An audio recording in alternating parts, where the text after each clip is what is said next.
युद्धस्य कथा रम्या हे एक संस्कृत सुभाषित आहे. याचा अर्थ होतो युद्धाची कथा सुंदर असते, पण यात एक मेख आहे.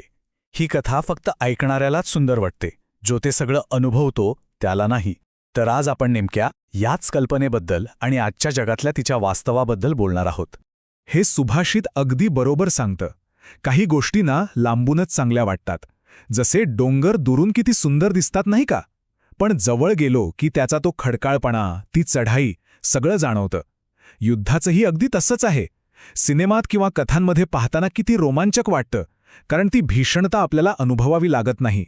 पण एक प्रश्न आहे, युक्रेन आणि मध्य पूर्वेमधला तणाव बघता असं वाटतंय की आपण या कथेच्या खूपच जवळ आलो आहोत.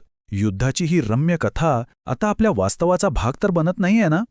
आजची परिस्थिती समजून घ्यायची असेल तर आपल्याला आधी महायुद्ध ही संकल्पना मुळात आली कुठून हे बघावं लागेल. चला थोडं इतिहासात डोकावून या प्रश्नाचं उत्तर शोधूया.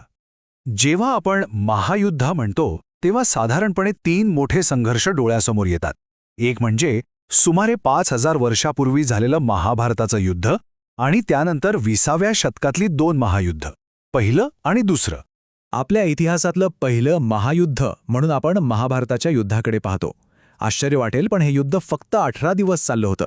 पण त्याचा जो विनाश होता, त्याची जी व्याप्ती होती, ती इतकी प्रचंड होती की त्याला त्या काळातलं महायुद्धच मानलं गेलं.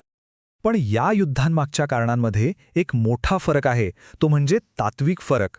असं म्हणतात की महाभारताचं युद्ध हे धर्माच्या रक्षणासाठी लढलं गेलं होतं. या उलट आधुनिक काळातली युद्ध हे वैयक्तिक स्वार्थ आणि साम्राज्यवादातून जन्माला आली. हा बदल खूप महत्त्वाचा आहे. आता आपण 20व्या शतकातल्या 2 महायुद्धांकडे येऊया. पहिलं महायुद्ध सुरू झालं आर्चड्यूक फ्रान्स फर्डिनॅंडच्या हत्येमुळे, तर दुसऱ्या महायुद्धाची ठिणगी पडली जेव्हा जर्मनीने पोलंडवर आक्रमण केलं. पहिल्या महायुद्धानंतर जगातली 4 मोठी साम्राज्य कोसळली, तर दुसऱ्या महायुद्धात तर अणुबॉम्बचा वापर झाला आणि विनाशाची पातळी अनेक पटींनी वाढली. पण या सुंदर कथांमागे जे वास्तव दडलंय ते काय आहे? चला विनाशाची काही आकडेवारी पाहूया, म्हणजे आपल्याला त्याचा अंदाज येईल. आता हा आकडा नीट ऐका. महाभारताच्या फक्त 18 दिवसांच्या युद्धात मारल्या गेलेल्या योद्ध्यांची ही संख्या आहे 1,66,20,000. हो, बरोबर ऐकलत. आजच्या काळात तर आपण या आकड्याची कल्पनाही करू शकत नाही, इतकी ही प्रचंड संख्या आहे. आणि आता हा आकडा बघा. ही आहे दुसऱ्या महायुद्धात मृत्युमुखी पडलेल्या लोकांची संख्या, तब्बल 7,50,00,000. म्हणजे तंत्रज्ञान बदललं, पण विनाशाची पातळी कमी झाली नाही, उलट ती तितकीच किंवा त्याहून अधिक भयंकर राहिली. पण युद्धाची खरी किंमत फक्त आकड्यांमध्ये मोजता येत नाही. माणसांच्या मृत्यूसोबतच देश आर्थिक संकटात सापडतात, पर्यावरणाचा प्रचंड नाश होतो आणि समाजात कायमची दरी निर्माण होते. ही अशी किंमत आहे जी अनेक पिढ्यांना चुकवावी लागते. हा सगळा विनाशाचा इतिहास पाहिल्यावर आजच्या जागतिक तणावाकडे दुर्लक्ष करून चालणार नाही.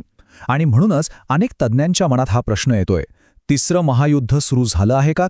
एक गोष्ट नक्की, आजच्या संघर्षाचं स्वरूप पूर्णपणे बदललेलं आहे. हे आता केवळ सीमेवर सैन्य लढण्यापुरतं मर्यादित राहिलेलं नाहीये. याचं स्वरूप खूप गुंतागुंतीचं आणि व्यापक झालंय. रशिया, युक्रेन आणि मध्य पूर्वेतील संघर्षामुळे तिसऱ्या महायुद्धाची भीती आणखीनच गडद झाली आहे. यात महासत्तांचा प्रत्यक्ष किंवा अप्रत्यक्ष सहभाग असल्यामुळे ही चिंता अजून वाढतीये आणि म्हणूनच जागतिक युद्धाचा धोका उच्च मानला जातोय. मग प्रश्न येतो की आजचं युद्ध वेगळं कसं आहे? तर तज्ज्ञ याला हायब्रिड वॉर किंवा संकरित युद्ध असं म्हणतात. तर हायब्रिड युद्ध म्हणजे नेमकं काय? बघा, हे असं युद्ध आहे जे फक्त सीमेवर किंवा रणांगणावर लढलं जात नाही. नाही, हे तर आपल्या मोबाईलवर, कम्प्युटरवर, आपल्या विचारांवर आणि आपल्या अर्थव्यवस्थेवर सुद्धा लढलं जातं. म्हणजे सायबर हल्ले, खोट्या बातम्या, प्रचार आणि आर्थिक निर्बंध या सगळ्याचा वापर शस्त्र म्हणून केला जातो. याचाच अर्थ आजचं युद्ध अनेक आघाड्यांवर लढलं जात आहे. यामध्ये देशाच्या महत्त्वाच्या सुविधांवर सायबर हल्ले करणं, सोशल मीडियातून खोटा प्रचार पसरवणं, आर्थिक निर्बंध लादून देशाला कमकुवत करणं आणि थेट संघर्ष टाळून दुसऱ्या गटांना हाताशी धरून लढणं, या सगळ्याचा समावेश आहे. अनेक तज्ज्ञांच्या मते हेच तिसऱ्या महायुद्धाचं नवं स्वरूप आहे. मग प्रश्न पडतो की महासत्ता थेट एकमेकांशी का लढत नाहीत?